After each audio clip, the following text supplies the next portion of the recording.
iniciar estes momentos de louvor cantando o hino Jesus me remiu, 209.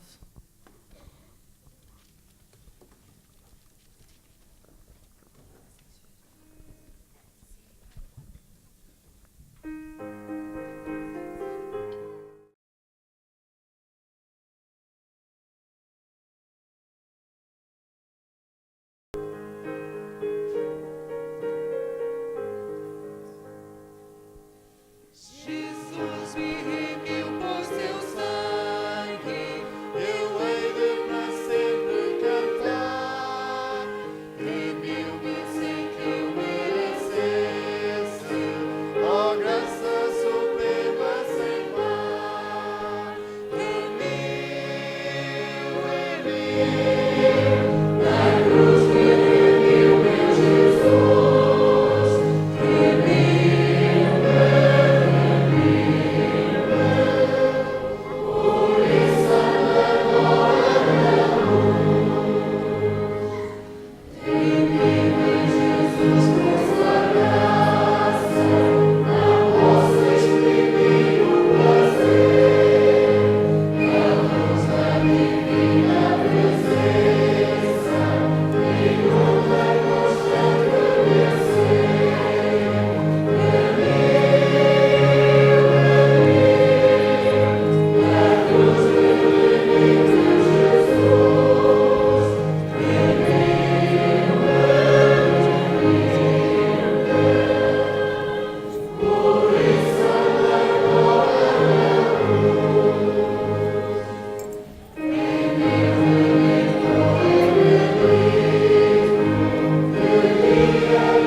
Vamos cantar com alegria o hino 211, Rua de Cruz.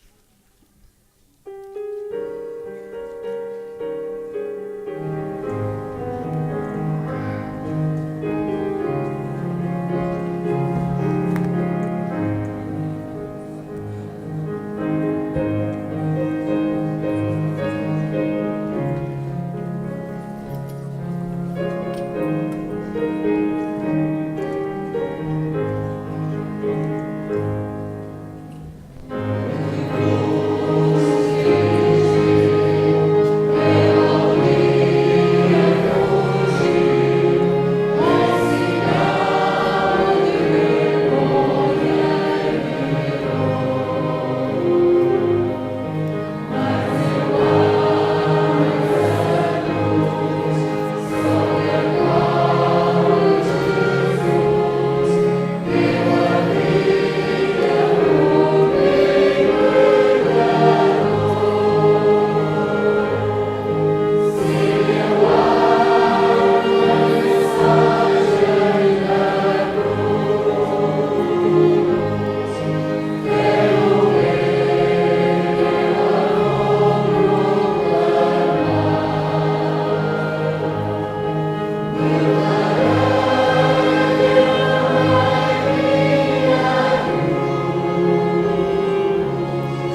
convido os irmãos que fiquem em pé.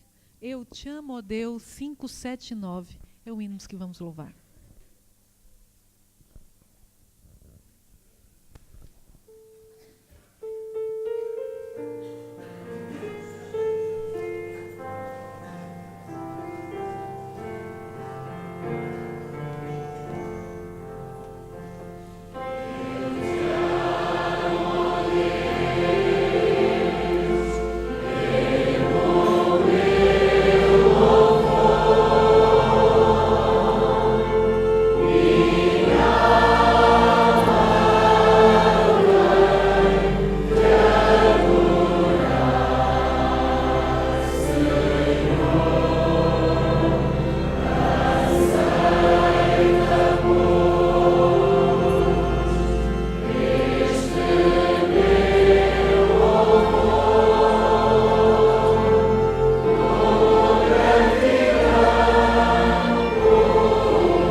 Oremos ao Senhor.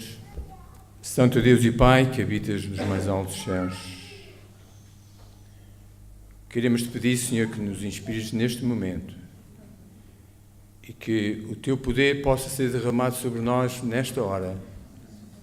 E ao abrirmos a tua palavra nesta manhã, que nós possamos todos ser conduzidos por ti. Dirige este culto. Nós pedimos esta bênção no nome de Jesus, o nosso Salvador. Amém.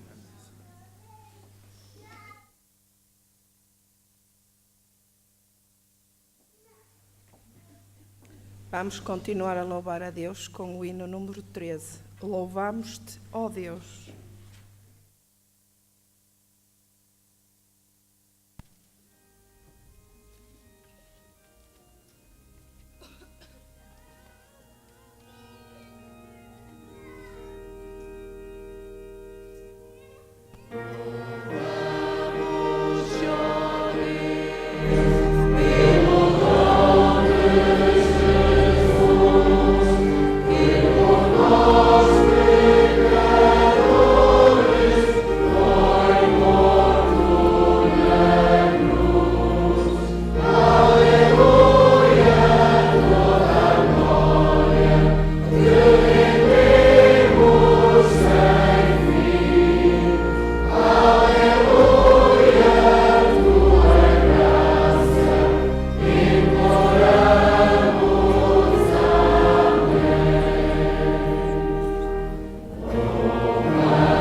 Bom e eterno Pai, neste momento imploramos que olhes para nós com misericórdia, com o teu inefável perdão e nos aceites neste culto de louvor que queremos render-te.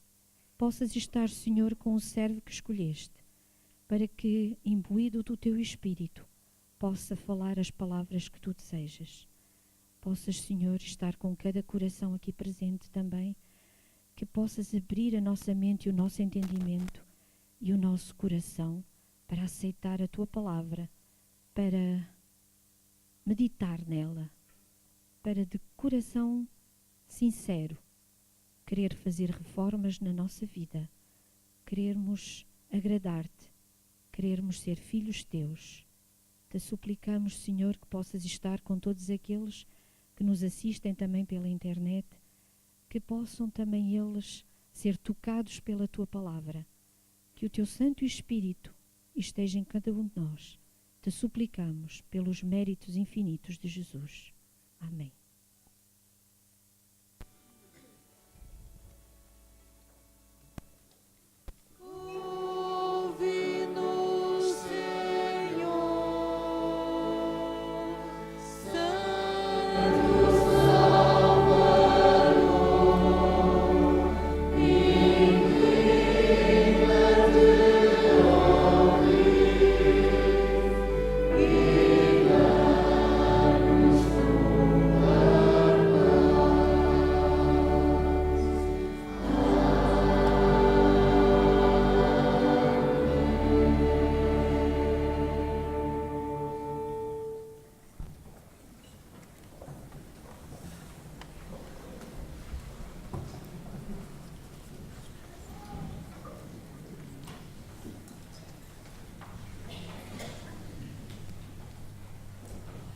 Vamos continuar a louvar a nosso Deus, agora com o momento das ofertas, dos dízimos e das ofertas. Daremos, em primeiro lugar, a vez às crianças e depois, reverentemente, seguiremos o seu exemplo, trazendo à casa do Senhor todas aquelas ofertas que o Senhor nos inspirou durante a semana.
Eterno Deus e Pai, muito obrigado pelo privilégio que nos dás de podermos esta manhã participar neste culto de adoração.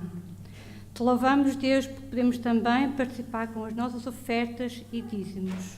Aceita-os, Deus, como prova da nossa gratidão e que os possas abençoar para o avanço da tua obra. Abençoa todos os presentes, abençoa os servos que vão dirigir este dinheiro. São os favores que te pedimos no nome santo de Jesus. Amém.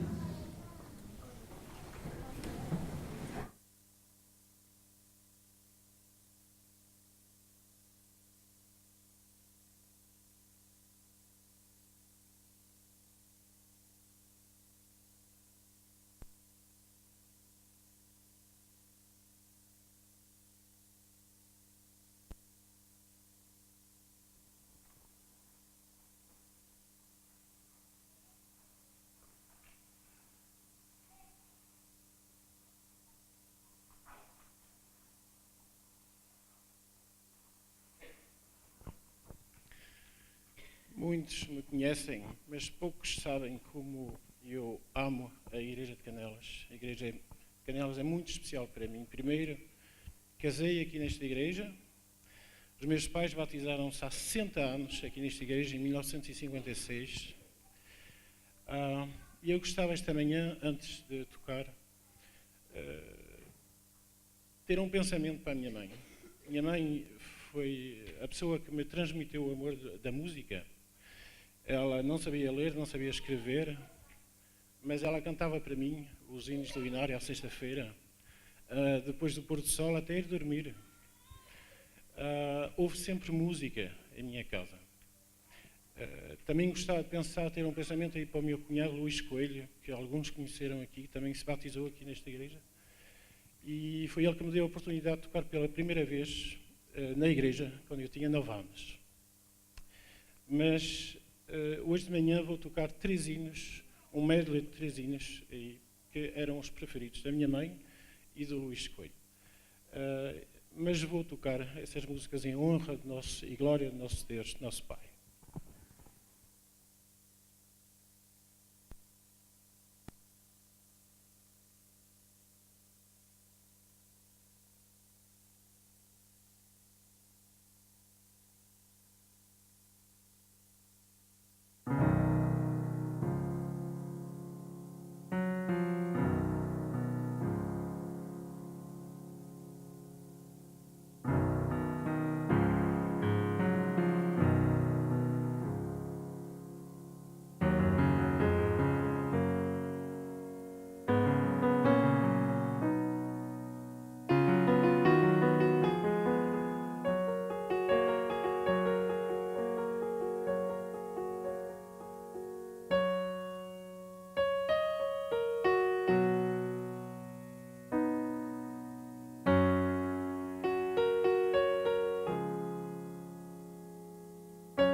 Estamos agradecidos a Deus por estes momentos musicais que realmente veio preparar os nossos corações para a mensagem desta manhã. Mensagem esta que eu preparei com todo o cuidado. Quer dizer, quando eu estava a preparar esta mensagem levou-me a muitas direções. Muitas mesmo.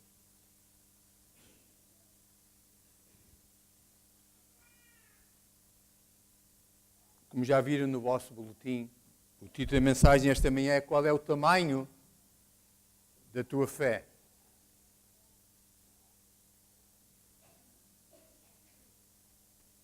Gostaria que aparecesse.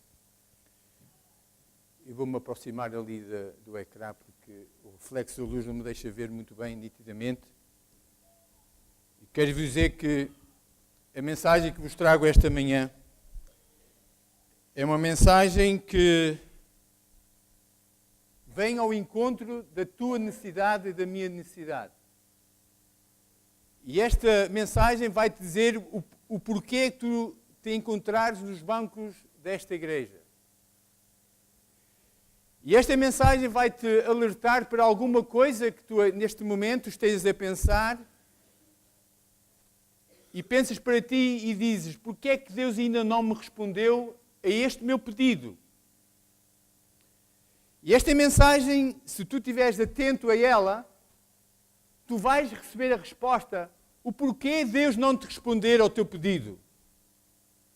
Podes já andar na igreja já há 40 anos e ainda estás à espera dessa resposta. Que nada neste momento nos possa distrair da mensagem desta manhã. A razão por tu estás aqui neste momento é exatamente a tua fé. Tu acreditaste em alguma coisa. Alguém te falou e tu tomaste a decisão para te abraçares a este Evangelho. Eu esta manhã irei falar de uma história que se encontra no Novo Testamento. Uma história que Jesus viveu com os seus discípulos quando ele andou aqui nesta terra. Até um certo momento, esta história é normal.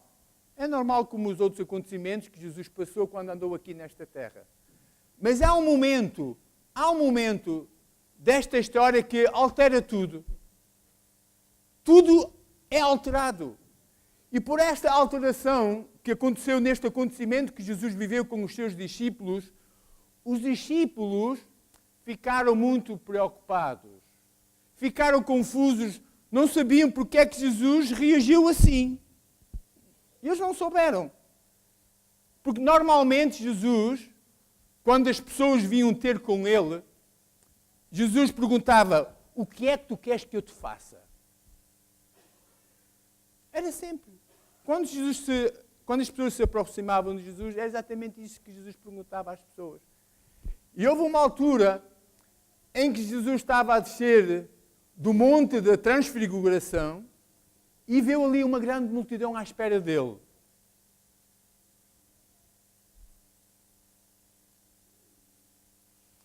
Vou-vos fazer uma pergunta agora. Como é que nós nos sentimos quando somos derrotados? Qual é o sentimento que tu sentes quando a derrota bate à tua porta? Como é que tu sentes? Há uma alteração no nosso comportamento, é ou não é? Quem é que gosta de perder? Quem é que está aqui que gosta de perder?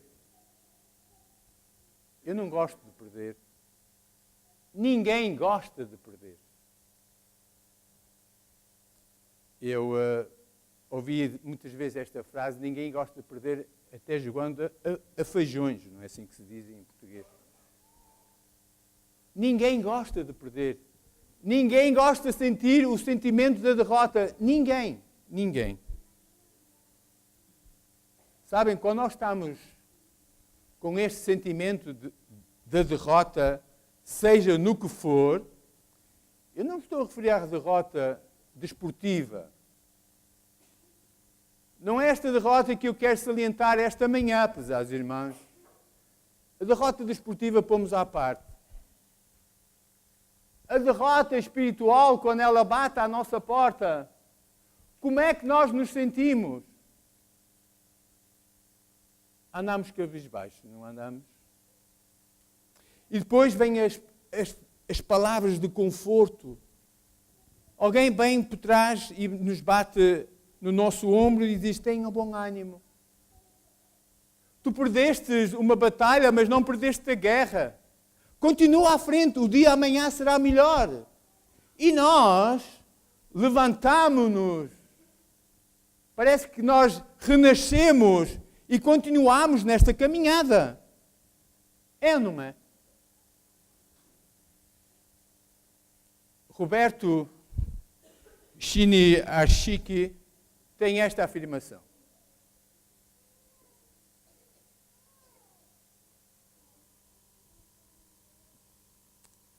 Não confunda derrotas com fracasso, nem vitórias com sucesso. Na vida de um campeão, sempre haverá derrotas, assim como na vida de um perdedor, sempre haverá vitórias. A diferença é que, enquanto os campeões crescem nas derrotas, os perdedores se acomodam nas vitórias. Minha querida irmã, meu querido irmão, meus jovens que estáis a ouvir esta manhã, esta mensagem, todos aqueles que estão a ver-nos através da internet, nós só aprendemos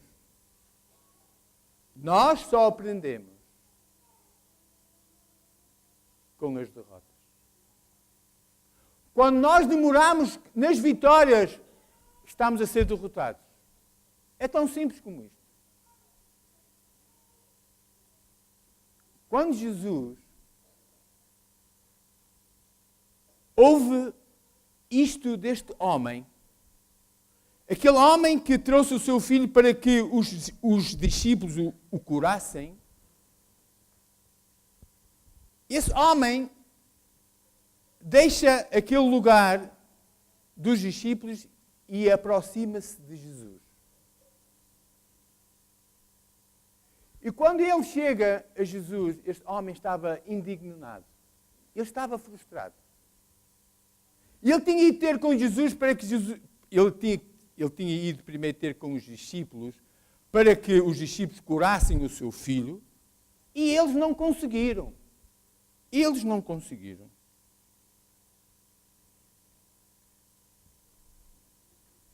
Prezados irmãos, vamos ler este episódio agora. Em Mateus capítulo 17, versos 14 a 20, vamos ler este episódio. Diz assim: E quando chegaram à multidão, aproximou-se um homem, pondo-se de joelhos diante dele e dizendo: Senhor, tem misericórdia do meu filho, que é lunático e sofre muito, pois muitas vezes cai no fogo e muitas vezes na água. E trouxe aos teus discípulos e não puderam curá-lo. Aqui é que tudo altera. E Jesus, respondendo, disse: Ó geração incrédula e perversa, até quando estarei eu convosco e até quando vos sofrerei? Trazei-mo aqui. E repreendeu Jesus o demónio que saiu dele, e desde aquela hora o menino sarou. Então os discípulos, aproximando-se de Jesus, em particular, disseram: Por que não podemos nós expulsá-lo? E Jesus lhe disse: Por causa da vossa pouca fé. Porque em verdade vos digo que, se tiveres fé como um grão de mostarda, direis a este monte: passa daqui para acolá, e há de passar, e nada vos será impossível. Meu querido irmão, a frase que eu quero salientar aqui é esta. E trouxe-o aos teus discípulos e não puderam curá-lo. Aqui é que está o sentimento de derrota daqueles discípulos. Meu prezado irmão, este pai estava angustiado. Este pai estava frustrado. Foi buscar cura para o seu filho e não a teve. E Jesus olha para este pai, olha para aquele filho e diz: dá-me o teu filho. Dá-me o menino. Sabem?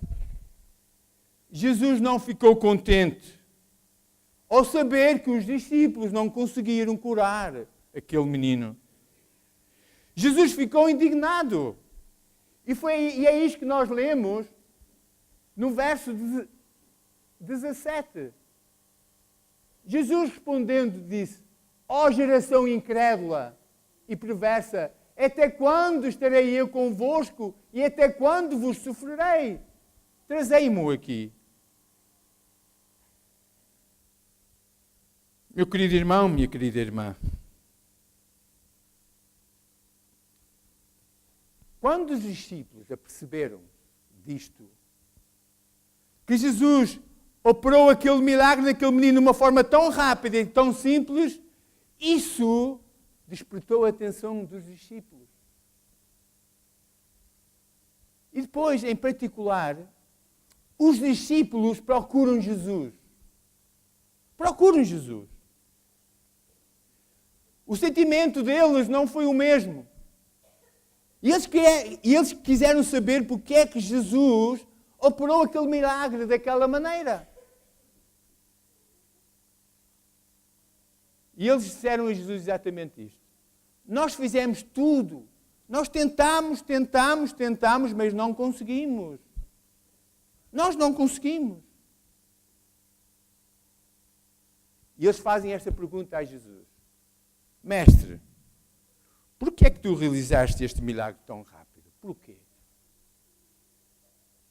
Jesus responde no verso 20. Por causa da vossa pouca fé. Foi esta a razão que Jesus operou aquele milagre daquela maneira. O objetivo da mensagem desta manhã para ti e para mim é para eu encontrar respostas para a minha vida.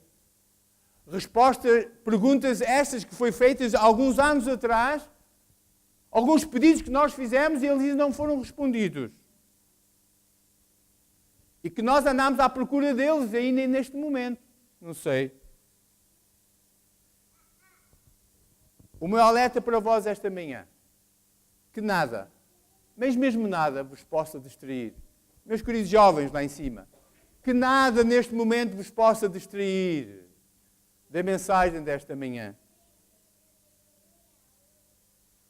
Se estás a pensar um dia deixares a igreja, e se está aqui alguém que está desanimado, que pensa num dia abandonar os bancos da igreja, tens de estar muita atenção à mensagem desta manhã.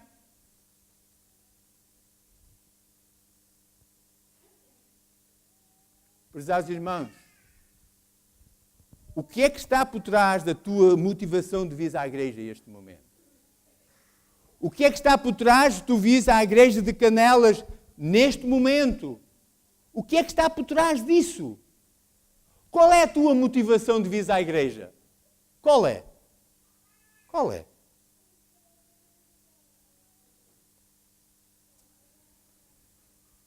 E vou-vos fazer esta pergunta esta manhã. O que há por trás da fé que a torna tão importante, indispensável em vossa vida? Sabeis responder a esta pergunta? Tens alguma dificuldade em responder a esta pergunta? Há outra agora. Qual é o caminho para o desenvolvimento da tua fé e da minha fé? Qual é o caminho? Qual é o caminho? Sabem onde é que está a resposta para esta pergunta, para estas duas perguntas que eu fiz neste momento? Está em Hebreus capítulo 11, verso 1. Este versículo, este capítulo que é conhecido pelos os heróis da fé, prezados irmãos, este é por excelência o capítulo dos heróis da fé. E nós, semana passada, estudámos a respeito deste capítulo, dos heróis da fé do passado. Hebreus 11:1 diz o seguinte: ora, a fé é o firme fundamento das coisas que se esperam e a prova das coisas que não se veem. Prezados irmãos,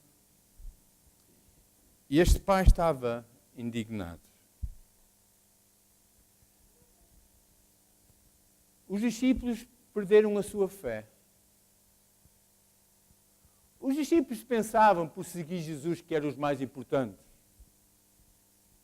Sabem, quando Jesus os chamou, estes homens tinham as suas profissões. Muitos deles eles eram pescadores. E deixaram as suas redes e seguiram Jesus. Abandonaram tudo para seguir Jesus. Mas eles não compreenderam uma coisa. Eles esqueceram-se de uma coisa. E eles estavam a pensar qual deles ia ser o maior. Eles pensavam que Jesus ia restabelecer o seu reino aqui nesta terra. E por isso tudo fizeram. E entre eles havia aquela disputa, entre eles qual deles seria o maior. E aqui é que está o problema do ser humano. Nós escolhemos sempre o melhor para nós. Queremos ocupar um lugar de destaque.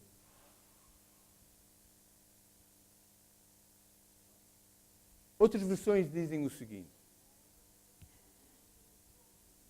ora, fé é a certeza de coisas que se esperam e a convicção de factos de que não se veem. Isto é fé. É fé, prezados irmãos. Duas palavras fundamentais aqui que nós encontramos. É a certeza e a convicção. Noutras versões diz firme fundamento, a prova das coisas. Prezados irmãos, o que é que estas duas palavras, certeza e convicção, nos querem ensinar esta manhã? O que é que elas nos querem ensinar?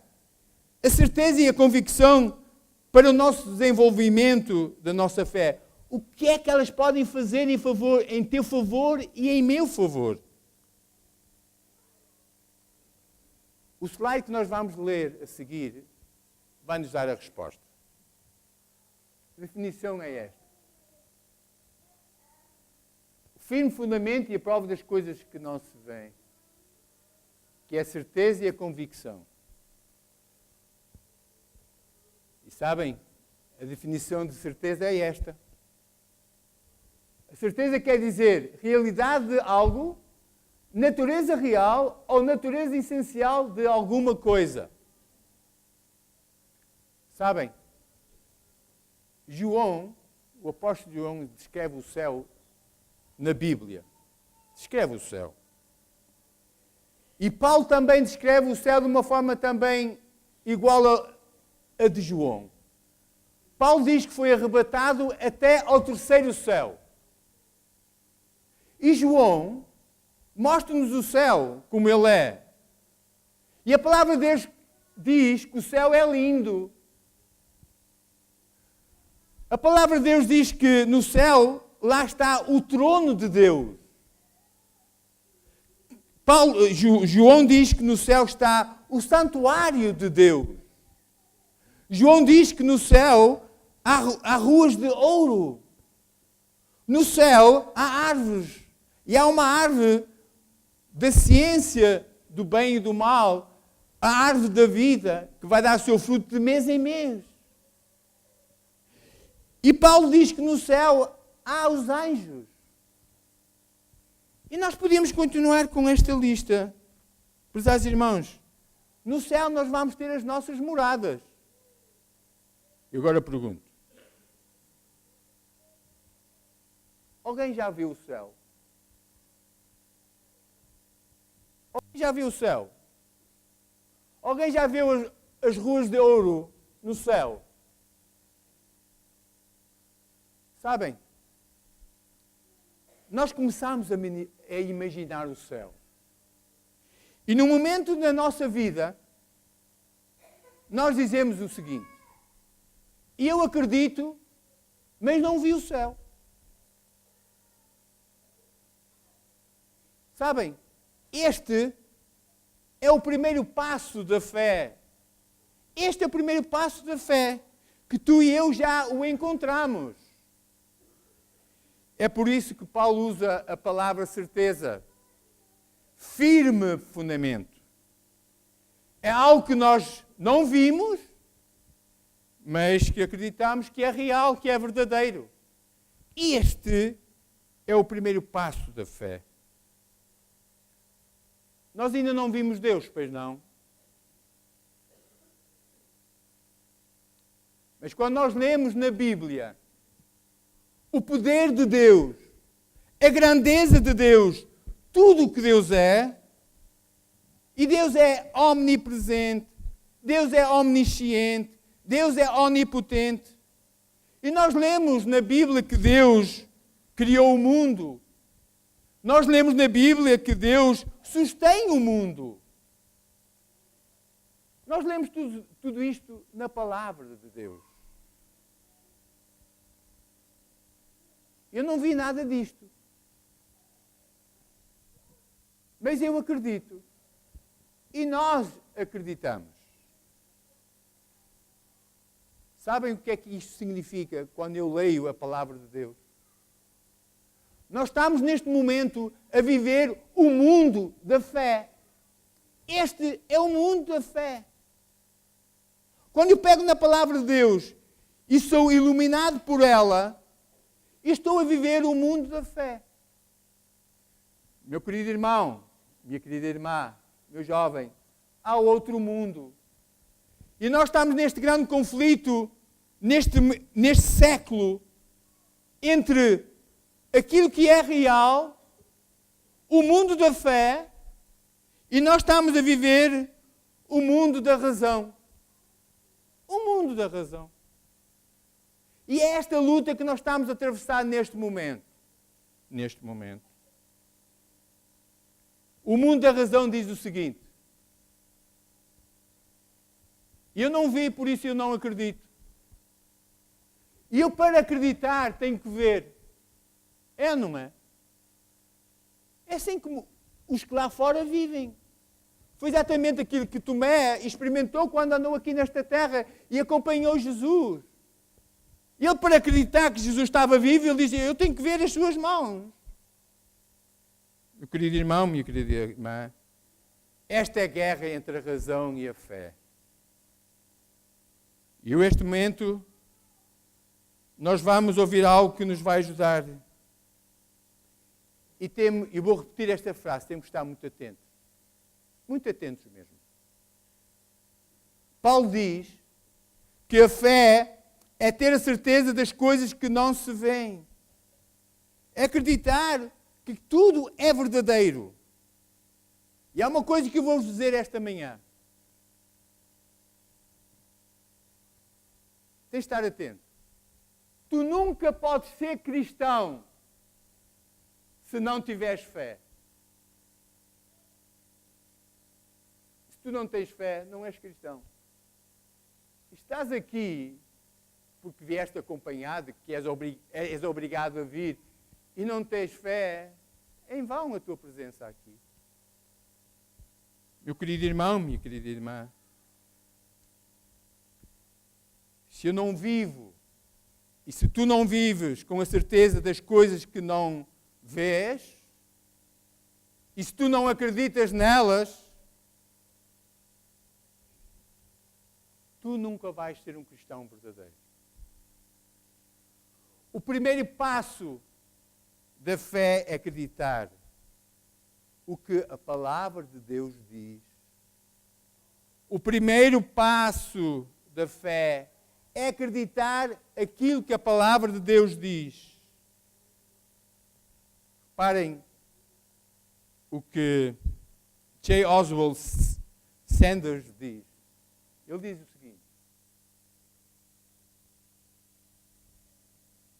a fé permite à alma que crê tratar o futuro como o presente e o invisível como o visível. Sabem o que é que isto quer dizer? Sabem o que é que isto quer dizer, prezados irmãos? É viver um bocadinho do céu aqui nesta terra. É simplesmente isto o que este Oswald Sanders está a dizer. Precisamos de viver um bocadinho do céu aqui nesta terra, agora, neste preciso momento. Este é o primeiro passo da fé. Temos que tratar o futuro como o presente agora. É a mensagem que ele nos está a dar. E o visível como o visível. Acreditar naquilo que nós queremos, um dia queremos ver no céu. O que o olho ainda não viu, o que a mente ainda não pensou, é o que está preparado para cada um de nós, prezados irmãos. Agora, vamos falar sobre o segundo conceito da fé. Sabem qual é o segundo conceito da fé? É a convicção. É a convicção. É a certeza. Convicção quer dizer que é eu ter a certeza que me leva a viver segundo aquilo que eu acredito. É por isso que Paulo diz assim, certeza. Ele fala primeiro na certeza e depois fala na convicção. Sabem, o nosso problema é o seguinte, como membros desta igreja. Nós acreditamos em tudo. Espero que sim. Espero que nós não acreditemos só em alguma coisa. Acreditamos só nisto, isto aqui não é preciso acreditar. E eu só acredito mais aquilo. Nós temos que acreditar em tudo o que está escrito na palavra de Deus. Tudo. Tudo. Não só um bocadinho, tudo. Sabem porquê? Vou-vos dizer uma coisa esta manhã. Os demónios também acreditam, sabiam? Sabiam que os demónios também acreditam? Mas o problema, sabe qual é? Eles não seguem aquilo que acreditam. E o nosso problema é que nós acreditamos, mas não vivemos aquilo que nós acreditamos. Só vivemos alguns 20% ou 30% daquilo que acreditamos. E não é isso que Deus quer. Deus quer que nós acreditemos em tudo e obedecemos a tudo. A tudo. Prezados irmãos, quantos andam por aí? Quantos andam por aí que acreditam em muita coisa, mas não vivem de acordo com aquilo que acreditam? Quantos andam por aí? E quantos de nós, em relação à nossa fé, acreditamos em muita coisa que a Bíblia diz, mas não a praticamos? Quantos? E cada um responda para si. Cada um sabe da sua vida. Prezados irmãos, o mal sabe onde é que está. É que nós não praticamos aquilo que acreditamos. Aí é que está o nosso problema. O problema está aí. É por isso que as respostas à nossa vida ainda não vieram. O pedido que tu fizeste ainda não foi respondido porque tu não praticas aquilo que acreditas. Prezados irmãos, o que faz um cristão viver intensamente é aquilo que ele acredita na palavra de Deus. O que faz um cristão viver intensamente o que ele acredita é a sua convicção.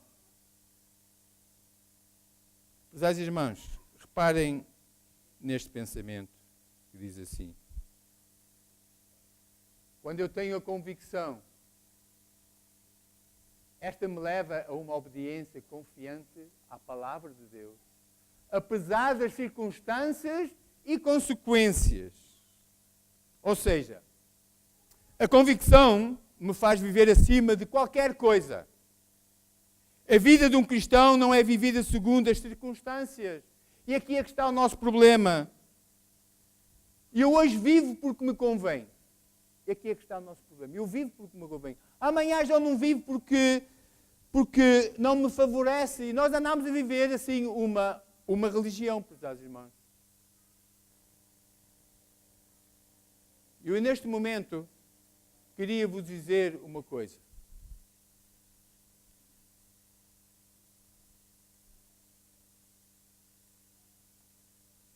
Nós encontramos estas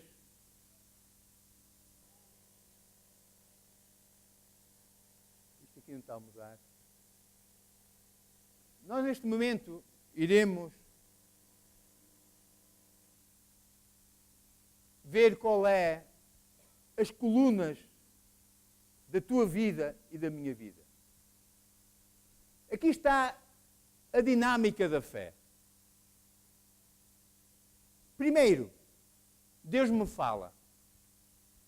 E depois, em segundo lugar, eu acredito na sua palavra. E depois, em terceiro lugar, eu vivo de acordo com a sua palavra. Prezados irmãos, quando eu olho para esta estrutura da fé, Deus ao falar para mim, e eu acreditar naquilo que Ele me está a dizer, e eu obedecer aquilo que Ele quer que eu faça, prezados irmãos, há uma coisa que eu tenho que compreender esta manhã. Não adianta Deus me falar e não acreditar. Não adianta nada. E também não adianta, se Deus me fala e eu acredito e não viver daquilo que eu acredito e obedecer, nada vale.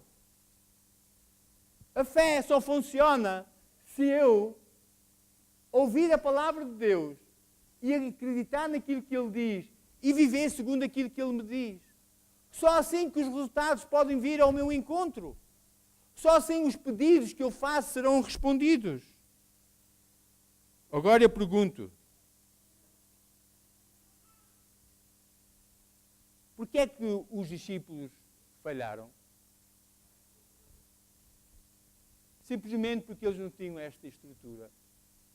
Foi a razão que eles não puderam realizar aquele milagre àquele menino.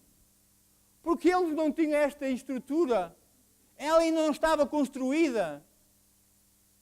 Foi por isso que Jesus ficou indignado.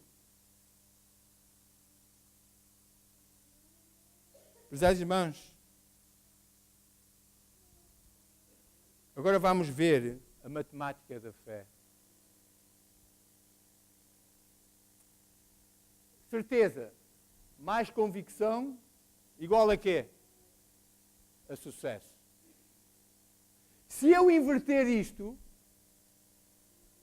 certeza menos convicção é igual a quê?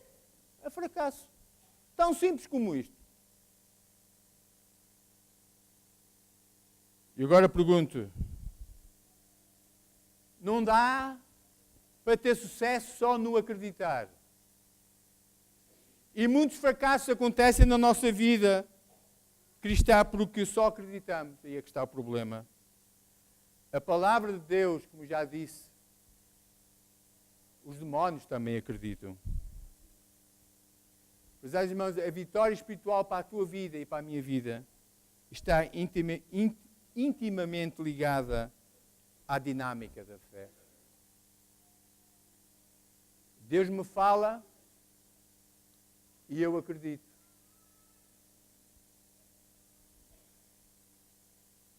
Não está a mudar. Deus me fala e eu acredito em sua palavra. E eu vivo de acordo com ela. Prezados irmãos, agora vamos ler um texto bíblico que diz o seguinte. Em Hebreus 11:6. Ora, sem fé é impossível agradar-lhe. Prezados irmãos, nós às vezes queremos agradar a Deus de outras formas que não são as mais corretas. Queremos agradar a Deus pelos nossos rituais religiosos. Queremos também fazer obras meritórias. Queremos ser elogiados por aquilo que fazemos. E a Bíblia diz que Deus não se agrada destas coisas. Deus está feliz por nós estarmos aqui esta manhã. Não haja dúvida disso. É por isso que Paulo diz que sem fé é impossível agradar a Deus. E neste momento, o que Paulo nos está a dizer é o seguinte. Reparem o que é que ele diz. Porque todo o que é nascido de Deus vence o mundo. E esta é a vitória que vence o mundo, a nossa fé.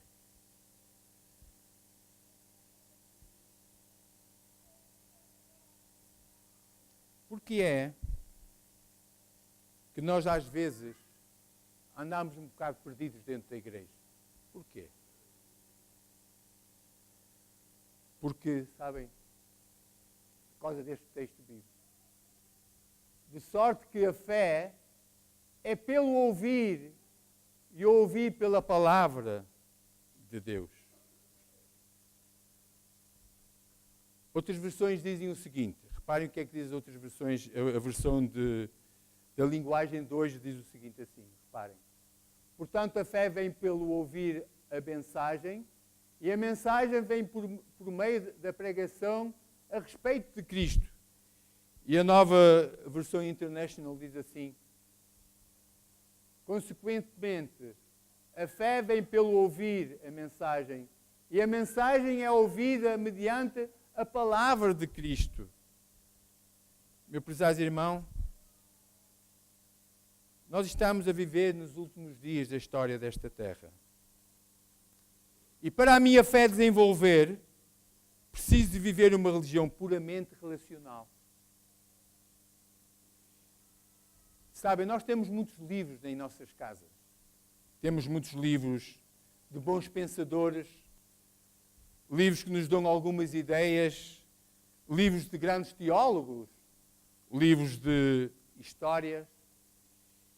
E estes livros nos ajudam, até certo ponto, em alguns aspectos da nossa vida. Eu não estou a referir aos livros do Espírito de Profecia. Os livros de profecia têm a sua função quando nós estudamos a palavra de Deus.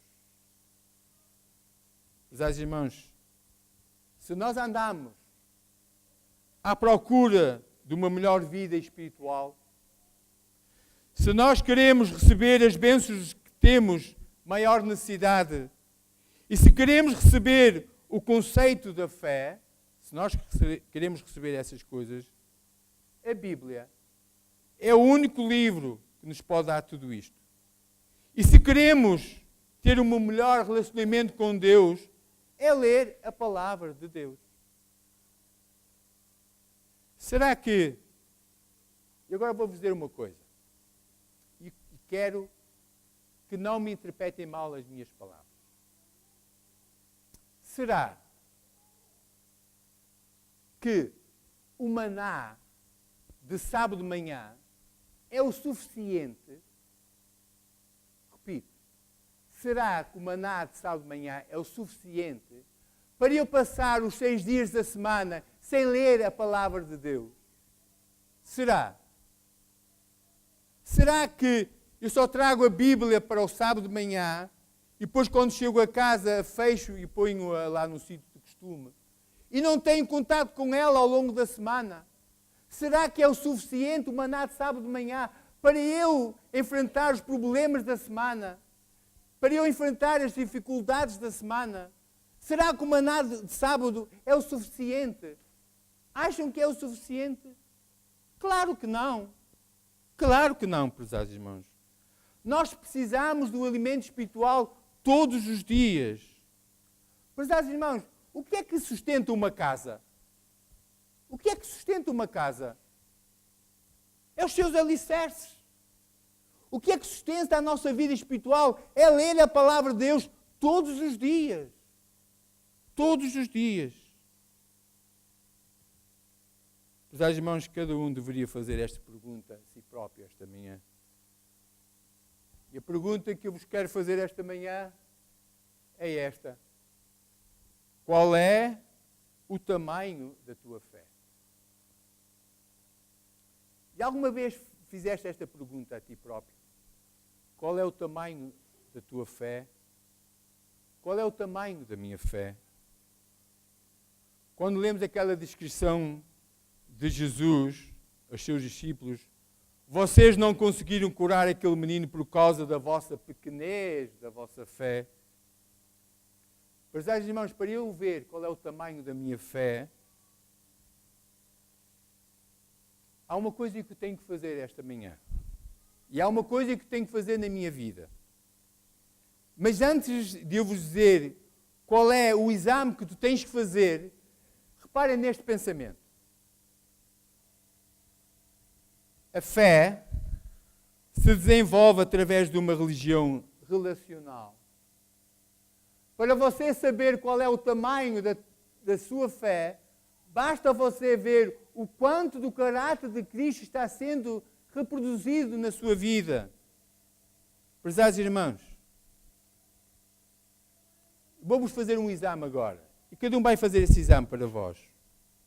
Para tu saberes qual é o tamanho da tua fé, não é eu pegar numa fita métrica e vos medir. Não.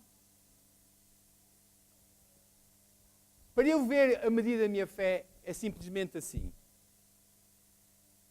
Estejam atentos, meus queridos jovens. O que eu faço, o que tu fazes, agrada a Deus? Deus está satisfeito com aquilo que estamos a fazer ao longo da semana? Os lugares que tu frequentas ao longo da semana, no fim de semana, Deus iria contigo, Jesus iria contigo? Será que Jesus iria a um estádio de futebol contigo? Será que Jesus iria a uma discoteca contigo? Será que Jesus iria a uma sala de cinema contigo?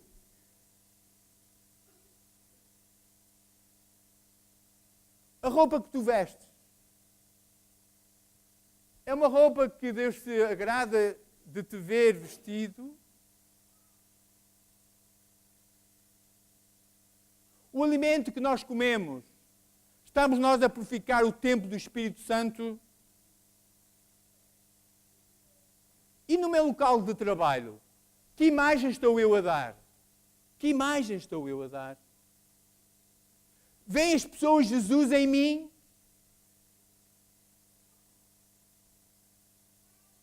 E a minha linguagem ao longo da semana, como é que ela é? É uma linguagem do céu? Este é o exame que tu tens que fazer na tua vida. E eu podia continuar com esta lista esta manhã. É aqui que eu posso medir a minha fé. A minha fé. É por isso que os resultados não vêm, prezados irmãos. É por isso que nós ainda estamos à espera de algumas respostas às perguntas. Porque nós não estamos a viver de acordo com aquilo que Deus quer.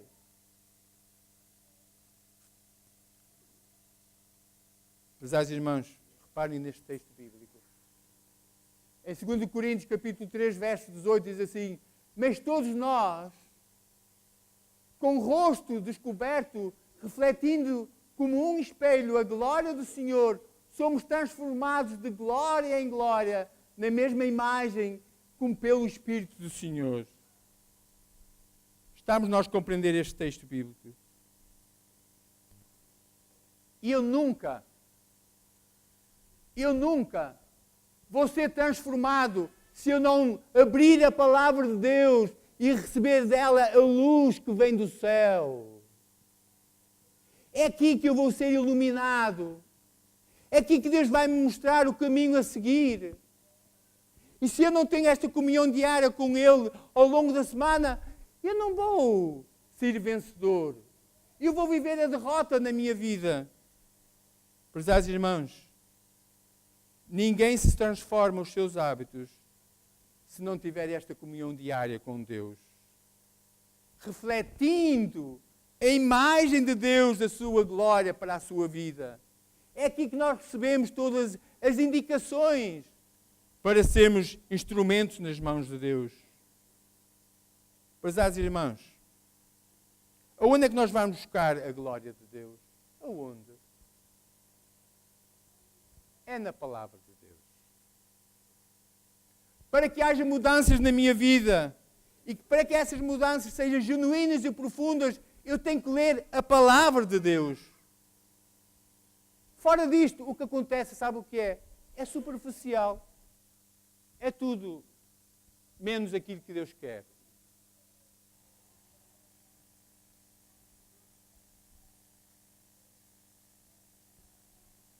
A causa da nossa fragilidade espiritual não é o ter. Mas antes de eu vos apresentar isto, queria ler este pensamento de Ellen White. Ellen White, mas antes de ler este pensamento, eu quero vos dizer uma coisa. A causa da nossa fragilidade espiritual não é o ter, mas a falta do ser. E Ellen White depois vem a dizer no livro Eventos Finais isto. Cristo aguarda com fremente desejo e manifestação de si mesmo em sua igreja. Quando o caráter de Cristo se reproduzir perfeitamente em seu povo, então virá para reclamá-lo como seu.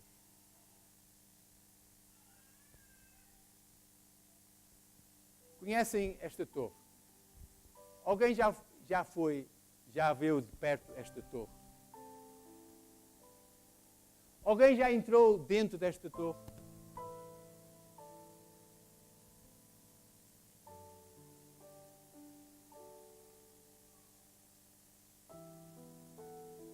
Prezados irmãos, sabem porque é que esta torre está inclinada?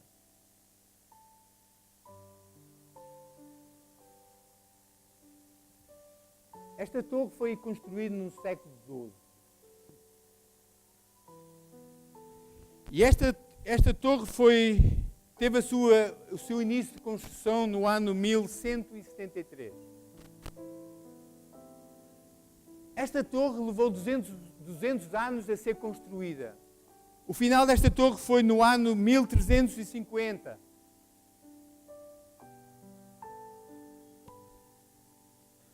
Esta torre de Pisa, ela foi construída, sabem para quê? Para albergar o sino desta catedral.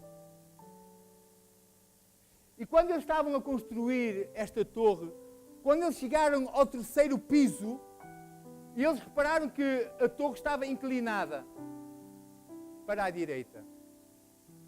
E depois o engenheiro dessa construção pensou, para endireitar a torre, no lado oposto, ele começou os outros 5 andares que eles iam construir, começou a fazê-los maior deste lado, para que a torre inclinasse para a esquerda.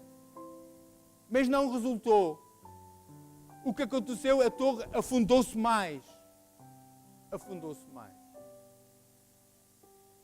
E depois os responsáveis desta torre estavam preocupados, porque eles estavam com receio que aquela torre ia cair no momento qualquer. Esta torre ia cair. E eles puseram mãos à obra. No ano 2001, esta torre foi retificada. E eles escavaram as bases e puseram lá placas de aço para que esta torre não caísse. Ela hoje está aberta ao público. Em dezembro do ano 2001, esta torre foi reaberta. Gastaram 25 milhões de dólares para que esta torre tornasse segura para o público. Nós hoje podemos ir visitar esta torre, podemos lá entrar e subir. Há regras a cumprir. Só podem entrar X pessoas. Tem um X tempo para lá estar. Sabem porque é que esta torre está inclinada? Sabem? Sabem qual é a razão principal desta torre estar inclinada? Sabem onde é que ela foi construída? Sabem qual é as bases? Areia e argila. Foi por isso que ela está assim. Onde é que tu estás a construir a tua fé? Nós como igreja,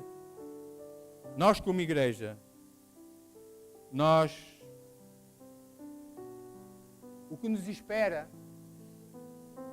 é momentos difíceis. E quero-vos dizer que não é nos momentos difíceis que tu vais fortalecer na tua fé. Quando nós olhamos para este quadro, eu quero-vos dizer, esta manhã a nossa fé vai ser provada. E se os nossos alicerces não estiverem bem seguros, se os nossos alicerces não estiverem formados na rocha que é Cristo, e se eles estiverem formados na areia e energia, nós vamos tombar. Nós vamos cair. Sabem porque é que muitos estão a abandonar a igreja? Sabem porque é que muitos estão a abandonar a sua fé? Sabem porque é que algumas estrelas estão-se a apagar dentro da igreja? Porque construíram as suas bases em fundamentos humanos. Não construíram as suas bases na rocha que é Cristo. Prezados irmãos, nós neste momento iremos ouvir uma música cantada pela Sofia. Se nós abandonarmos a palavra de Deus, se nós abandonarmos a comunhão com Deus, se nós não construirmos no tempo certo, no tempo de graça que nós temos neste preciso momento, usemos o tempo da graça para nós fortalecermos a nossa fé. O tempo da graça é agora. Mas nós não sabemos quando esta porta vai se fechar. Prezados irmãos, hoje nós temos a Bíblia. Amanhã nós não a vamos ter, ela nos vai ser retirada. Nós hoje temos a liberdade para vir à igreja, mas esta liberdade um dia vai terminar. E se nós não estivermos bem alicerçados na rocha que é Cristo, nós vamos abandonar a fé. Vamos tombar. Vamos tombar. Prezados irmãos, todas as vezes que eu caio, que eu fracasso na minha fé, sabem quem é que sai triunfante? É Satanás. É Satanás. Cada vez que eu falho na minha fé, Satanás triunfa. Foi exatamente aquilo que aconteceu com os discípulos. O que nos falta? Nós vamos ouvir um hino que vai nos falar dessa confiança. Confia em Deus e Ele tudo fará. Amém.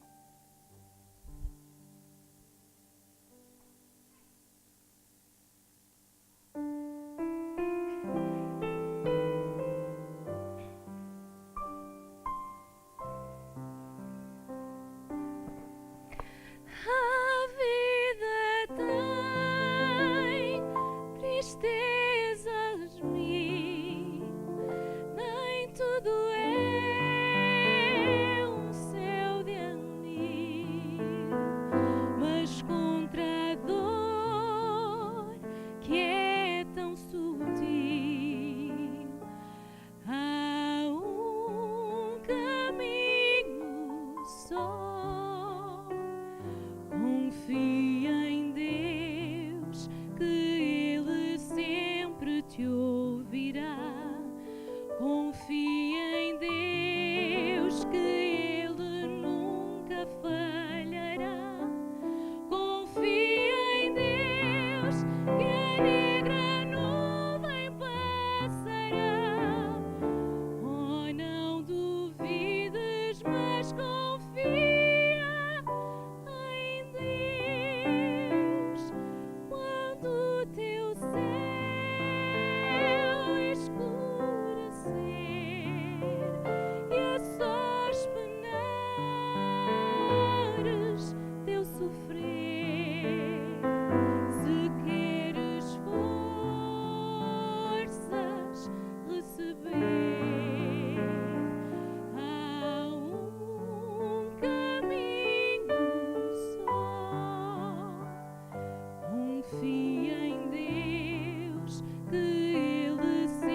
Obrigado à Sofia e ao Filipe.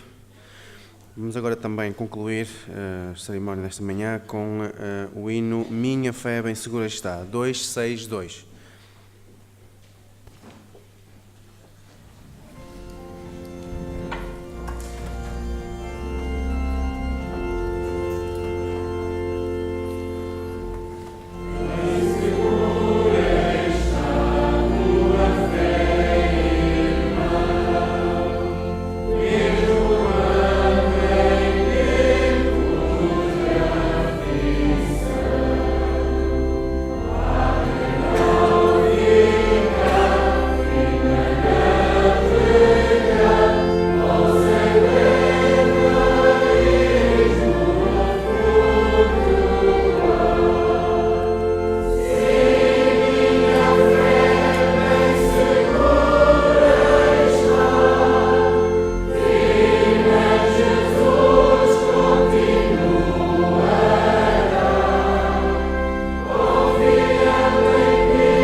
Pai amoroso que estás nos altos céus, obrigado pela mensagem que nos ouvimos esta manhã. Ajuda-nos a alicerçarmos os nossos princípios na rocha que é Jesus. Que nenhum de nós aqui esta manhã saia com um peso na sua consciência esta manhã. Que nós possamos sair com a certeza, se nós entregarmos tudo a Ti, Tu és capaz, Tu tens todo o poder para nos transformar. Que nós possamos viver um bocadinho no céu aqui nesta terra. Que este acreditar que nós sentimos neste momento, desejosos para que Tu venhas depressa, para que nós possamos fazer morada contigo no céu, possa ser uma realidade neste momento. Que nós possamos, Senhor, vislumbrar esse céu todos os dias na nossa vida. E que este dia santo nos possa preparar para esse feliz encontro. E tudo aquilo que nós possamos dizer, fazer, possa Te honrar inteiramente a Ti este dia. Leva-nos para os nossos lares, na Tua bênção de Pai. Nós Te agradecemos estas bênçãos em nome de Jesus. Amém.